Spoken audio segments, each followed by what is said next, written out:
پاکستان اس قرارداد کی بھرپور حمایت کرتا ہے اور پاکستان تمام سٹیک ہولڈرز پر یہ زور دیتا ہے کہ اس قرارداد کو اس کے روح کے مطابق امپلیمنٹ کیا جائے اور اس عارضی جنگ بندی کو مستقل جنگ بندی میں کنورٹ کیا جائے تاکہ وہاں پر جو موجود لوگ ہیں غزہ میں ان کے حقوق بحال کیے جائیں، کیونکہ ہم دیکھ رہے ہیں وہاں پر انفراسٹرکچر تباہ ہو چکا ہے، جو وحشیانہ کارروائیاں صہیونی فوج نے وہاں پر کی، وہاں پر 90% سے زیادہ جو انفراسٹرکچر ہے وہ ملبے کا ڈھیر بن چکا ہے، 32,333 افراد شہید ہو چکے ہیں جن میں بڑی تعداد بچوں اور خواتین کی ہے، 74,000 سے زیادہ افراد زخمی ہیں، قحط ڈیرے ڈالے ہوئے ہیں، بہت ساری بیماریاں وہاں پر موجود ہیں، اسپتالوں پر حملے کیا گئے ہیں، انخلا کروایا گیا اسپتالوں پر، وارننگز دی گئیں، اور پھر جو عملہ تھا جو زخمی موجود ہے اسپتالوں میں ان پر بھی مختلف اٹیک کیے گئے، شیلنگ کی گئی، بمباری کی گئی، فضائی حملے کیے گئے اور پھر زمینی حملے بھی کیے گئے۔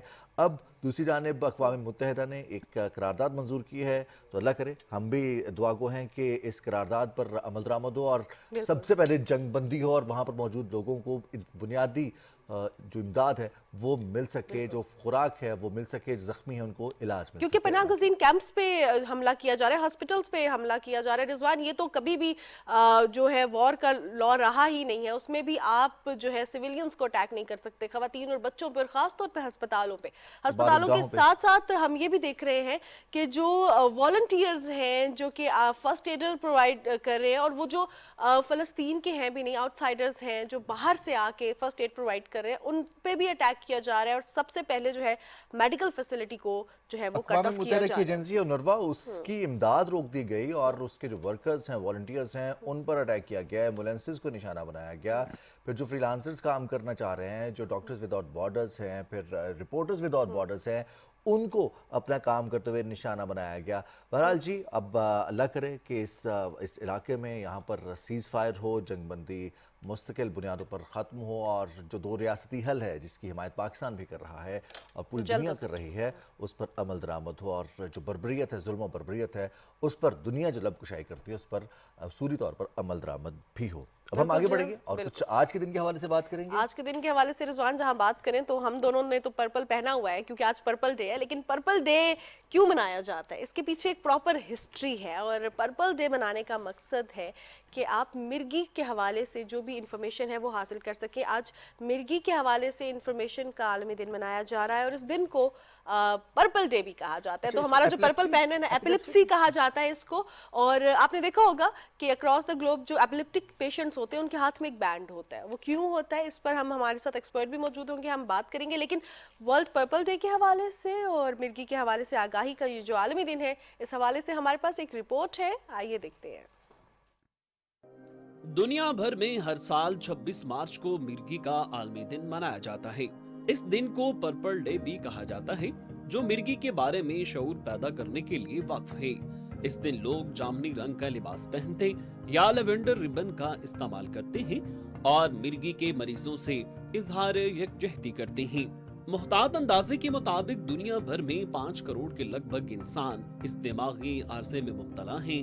پاکستان میں یہ تعداد کم و بیش 24 لاکھ کے قریب ہے۔ بدقسمتی سمجھیں یا ہمارے معاشرے کی کمی میں کہ تاحال اس دماغی عارضے کو بیماری کے علاوہ بہت کچھ سمجھا جاتا ہے۔ محتاط اندازے کے مطابق پاکستان میں ہر 1000 میں سے 14.6 بچے مرگی کے مرض میں مبتلا ہیں، مگر بر وقت تشخیص نہ ہونے کے باعث ان کا درست علاج نہیں ہو پاتا۔ طبی ماہرین کا کہنا ہے مرگی قابل علاج مرض ہے اور اس کا مریض معاشرے کے دیگر افراد کی طرح بھرپور زندگی گزارنے کی صلاحیت رکھتا ہے۔ آگاہی پیدا کرنے کے ساتھ حکومتی سطح پر ایسے اقدامات کرنا بھی ضروری ہے کہ جس سے اس بیماری کی شرح کو قابو کیا جا سکے۔ جی جناب، مرگی کے حوالے سے آپ رپورٹ دیکھ رہے تھے، اور سب سے خوشائند بات یہ ہے رضوان کہ رپورٹ میں یہ بتایا گیا کہ یہ قابل علاج ہے۔ اب اس کی علاج کی ڈیوریشن کیا ہوتی ہے، اس کے سائن اینڈ سمپٹمز کیا ہیں، کیسے پتہ چلے کہ یہ ہو گئی ہے؟ سب سے زیادہ ضروری جو ہے کہ وہ یہ تمام لوگ جو خدا نخواستہ اس مرض کا شکار ہیں وہ عام لوگوں کی طرح معاشرے میں رہ سکتے ہیں، جی سکتے ہیں، اپنے روزمرہ کے کام کر سکتے ہیں. اب ٹریگرنگ پوائنٹس ہوں گے کچھ اس کے جو مرگی کا ہم کہتے ہیں نا مرگی کا دورہ پڑ گیا, اگر وہ اس کی وجہ کیا ہے, کیوں یہ انیشیٹ ہوتا ہے, ٹریگر کیسے کرتا ہے, تو یہ جاننا ضروری ہے تاکہ ہم ان پوائنٹس کو اوائڈ کریں. ہمارے آس پاس جو لوگ موجود ہیں ہمیں سب سے پہلے تو یہ جاننا ضروری ہے کہ اگر خدا نخواستہ کسی کو اس مرض لاحقہ ہے تو ہمیں اس کو ٹریٹ کیسے کرنا ہے, اس سے ہمیں رویہ کیسے اختیار رکھنا ہے, ہمیں اس سے گفتگو کیسے کرنی ہے, پھر اس کے کھانے پینے کی جو ضروریات ہیں ان کو کیسے مینیج کرنا ہے. تو پروفیسر ڈاکٹر اکبر علی خان نیورو سرجن ہیں, ان سے بات کریں گے کہ اس بیماری کی وجوہات کیا ہیں اور اس بیماری کی ہم سائن اینڈ سمپٹمز کے ساتھ ساتھ علاج کیسے کر سکتے ہیں, اس کو مینیج کیسے کر سکتے ہیں. ڈاکٹر اکبر علی خان صاحب السلام علیکم.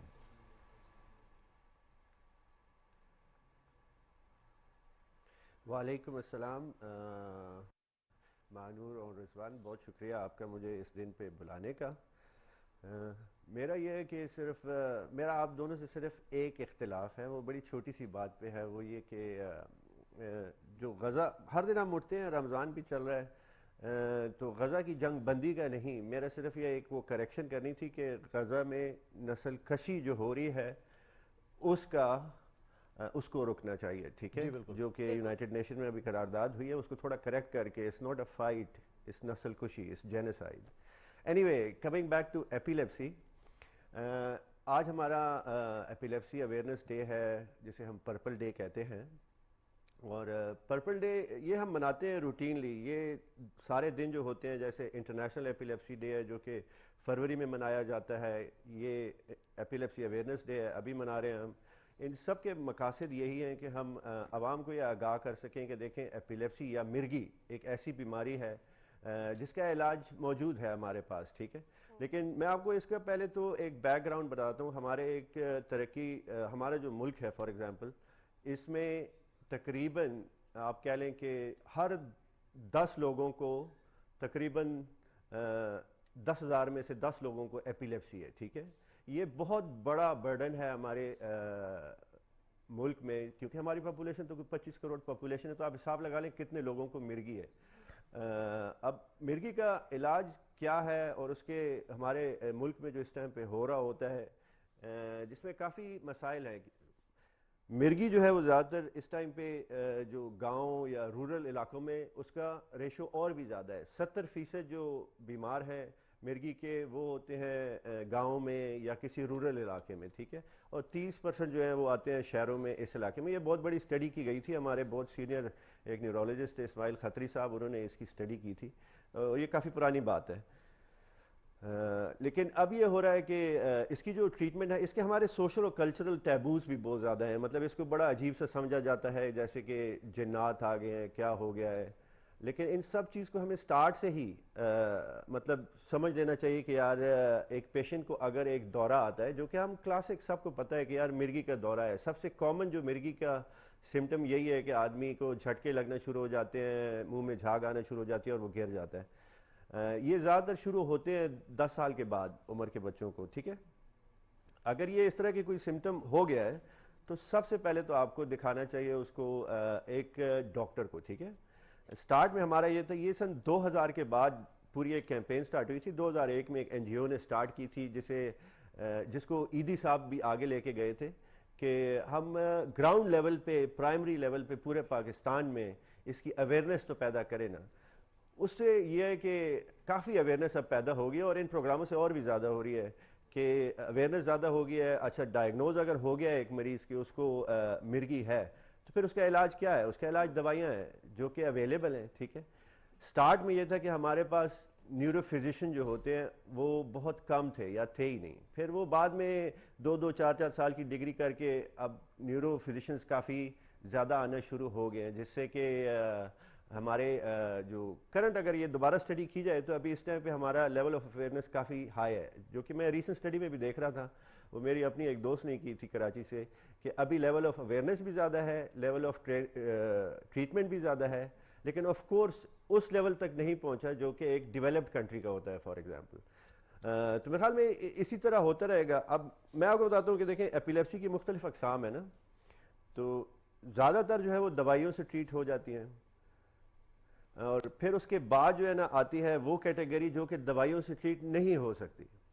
ٹھیک ہے نا, اس میں یہ اس کی پھر 2 فردر شاخیں ڈیولپ ہو جاتی ہیں. ایک وہ ہوتے ہیں جو کہ جن کا کوئی ایم آر آئی پہ کوئی لیجن نظر نہیں آتا, ٹھیک ہے, اور پھر ایک دوسرا وہ ہوتا ہے جس کی ایم آر آئی پہ کچھ نظر آ جاتا ہے کہ یار کوئی دماغ میں نقص ہے, فزیکل نقص نظر آ جاتا ہے. تو جب فزیکل نقص نظر آ جاتا ہے تو اس کا بھی علاج موجود ہے, کیونکہ وہ دوائیوں سے کنٹرول نہیں ہو رہا ہوتا. تو میرے بہت سے مریض ہیں, اصل میں مجھے بڑا شارٹ نوٹس دیا, ایک اور گلہ ہے میرا آپ لوگوں سے, مجھے بہت شارٹ نوٹس دیا کہ میرے بہت سے اس طرح کے مریض ہیں جن کی میں نے سرجری کی ہے, جو کہ پچھلے کوئی 5-6 سال سے ان کو کوئی جھٹکا نہیں لگا اور وہ دوائیاں بھی نہیں لے رہے, اور اس سے پہلے وہ 3-4 دوائیاں لے رہے تھے. لیکن وہ بہت کم مریض ہوتے ہیں, وہ 1000 میں سے ایک کوئی مریض ہوتا ہے جس کو میں سلیکٹ کرتا ہوں کہ اس کو سرجری سے فائدہ ہوگا. ڈاکٹر صاحب یہ موقع بھی تو ہم دے رہے ہیں آپ کو کہ آپ اپنے گلے کر سکیں, اور غزہ والے گلے بھی ہم آپ کو بتا رہے ہیں کہ ہم نے اس پر بھرپور بات کی, اور آپ کی آمد سے پہلے ہم تفصیلاً جو ہمارا حکومتی موقع بھی ہے اور جو ہمارا ریاست کا موثر بھی ہے ہم اس پر بھی بات بھی کرتے ہیں. اچھا ڈاکٹر صاحب, جہاں ہم نے مرغی کے حوالے سے بات کر رہے ہیں تو آپ نے بڑی یوزفل انفارمیشن شیئر کی, لیکن ایک اور چیز میں آپ سے جاننا چاہوں گی کہ یہ مرغی بیسکلی ہوتی کیوں ہے؟ جینیٹک ڈیزیز ہے, خاندان میں ہو, ماں باپ سے بچے میں آتی ہے, یا باہر کی کوئی ایسی سچویشن ہوتی ہے, ڈائٹ کا ایشو ہے, کیا ہے ریزن, کیا ہے کہ یہ ہوتی ہے؟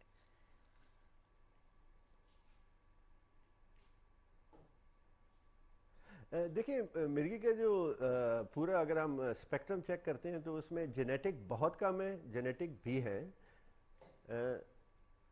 اور پھر اس کے ساتھ ساتھ جو مختلف چیزیں جو ہم کامن پریکٹس میں دیکھتے ہیں کہ یار ایک بندے کو پہلا جھٹکا کب لگا, تو زیادہ تر اس میں آ جاتا ہے یار ڈی ہائیڈریشن ہو گئی تھی, کوئی سٹریس لیول زیادہ ہو گیا تھا, اور اس کے اندر دماغ میں وہ ٹینڈنسی تھی کہ اس پیشنٹ کو جھٹکا لگے گا, لیکن کوئی نہ کوئی انوائرمنٹل فیکٹر ہوتا ہے جس میں نے پہلے بتا دیا, D hydration, stress, extreme travel, گرمی زیادہ لگ گئی, کچھ اس طرح کا بخار ہو گیا اس سے جھٹکا لگ گیا, سر لگ جاتا ہے, ہیڈ انجری ہو گئی اس سے سٹارٹ ہو سکتی ہے ایپیلیپسی. تو یہ سارے جو سراؤنڈنگ سمٹمز ہیں ان سے بھی آپ کو کیا کہتے ہیں ایپیلیپسی سٹارٹ ہوتی ہے, لیکن ان کو آپ روکنے کی کوشش کر سکتے ہیں. لیکن جب ایک جھٹکا لگ جاتا ہے تو پھر آپ کو چاہیے یہ کہ آپ نیورو فزیشین یا نیورو کے اسپیشلسٹ کو دیکھیں تاکہ اس کی فردر ٹریٹمنٹ ہو, کیونکہ ہوتا ہی ہے ہمارے ملک میں کہ یار ابھی بھی کافی یہ چل رہا ہے کہ وہ ڈاکٹر کو دیکھتے ہی نہیں ہیں, ٹھیک ہے. اب وہ میں آپ کو مثال دیتا ہوں ہمیشہ اس طرح کے, یار میں جب بھی پیشنٹ کی ہسٹری لے رہا ہوں اپنی کلینک میں, فار ایگزامپل کہ آپ بلڈ پریشر ہے, جی ہے, دوائی کیا کھاتے ہیں, وہ تو جی میں کبھی کبھی کھاتا ہوں جب بلڈ پریشر زیادہ ہو جائے, دیٹس ناٹ دا وے. اور ایپیلیپسی کی ٹریٹمنٹ کے ساتھ مرغی کی ٹریٹمنٹ بھی اس طرح کی جاتی ہے, اگر آپ صبح شام ایک گولی کھائیں تو شاید آپ کو مرغی کبھی بھی نہ ہو زندگی میں, لیکن وہ جی میں تب کھاتا ہوں جب مجھے مرغی ہوتی ہے. تو اس طرح تو اس کے ساتھ بہت ایجوکیشن کا وہ مسئلہ ہے جو کہ ہم کنٹینیوسلی کر رہے ہیں, اور یہی پروگرام آپ کے جو ہیں بہت فائدہ کرتے ہیں اس میں کہ دیکھیں اگر آپ کو کسی نے دوائی لکھ کے دی ہے, میں نے خود میرے ساتھ کئی دفعہ ہو چکا ہے, میں نے دوائی لکھ کے دی ہے صبح شام کھائیں, وہ 1 مہینے بعد آتے ہیں جی مجھے 2 جھٹکے لگے, اچھا دوائی کھائی تھی, نہیں وہ تو میں نے صرف 1 ہفتہ کھائی تھی. تو آئی تھنک پیشنٹ کمپلائنس بہت ضروری ہے. تو میں تو اپنا کافی ٹائم لگاتا ہوں پیشنٹ کو کاؤنسل کرنے کا, ان کو سمجھانے کا کہ دیکھیں یہ مرغی جو ہے یہ ایک ایسی بیماری نہیں ہے کہ اس کو آپ سٹگما لے لیں نا, یہ ایک ایسی بیماری ہے جو کہ آرام سے ٹریٹ ہو جائے گی دوائی سے, اور بس یہ کھائیں اور بھول جائیں, ٹھیک ہے نا. بالکل صحیح. اور یہ جو آپ نے کاؤنسلنگ کی بات کی ڈاکٹر صاحب, یہ پرانے زمانے میں تو علاج نہیں تھا اس کو, میں ان کو وہ مطلب کاؤنسلنگ میں یہ بھی کہتا ہوں یہ تو شاہی بیماری ہے, یہ کیسر روم کو بھی تھی. جو بہت اہم ہے یہ کاؤنسلنگ والی بات, اور ہم دیکھتے ہیں کہ بہت سارے ایسے مریض جو اس کا شکار ہو جاتے ہیں, مرغی کا شکار ہو جاتے ہیں, وہ سگمیٹک ہو کر اپنے آپ کو الگ تھلگ کرنے کی کوشش کرتے ہیں تاکہ لوگ ان پر بات نہ کر سکیں, ان کو یہ نہ کہہ سکیں کہ مرغی کے دورے پڑتے ہیں کسی شخص کو. اور اگر ہم بات کریں اپنے شہری آبادی کی بات کی ہے تو گاؤں دیہات میں تو یہ بہت بڑا سٹگما بھی ہے, اور اس کو ٹریٹمنٹ جو ہے وہ اتنا ذرا خاطر خواہ رکھا بھی نہیں جاتا کہ اس کو ٹریٹمنٹ کی ضرورت ہے, کہتے ہیں بس مرغی ہے تو ہے, اب زندگی بھر ایسے ہی جینا ہے.